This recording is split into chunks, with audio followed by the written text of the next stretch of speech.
You ask Tiger to solve.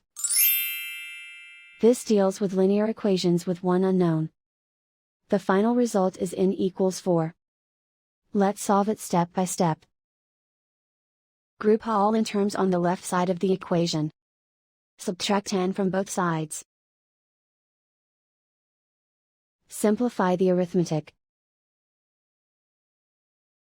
Group like terms.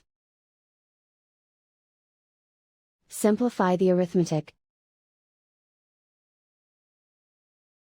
Isolate the n. Divide both sides by -9. Cancel out the negatives. Simplify the fraction. Cancel out the negatives. Find the greatest common factor of the numerator and denominator. Factor out and cancel the greatest common factor. And so the final result is n equals 4.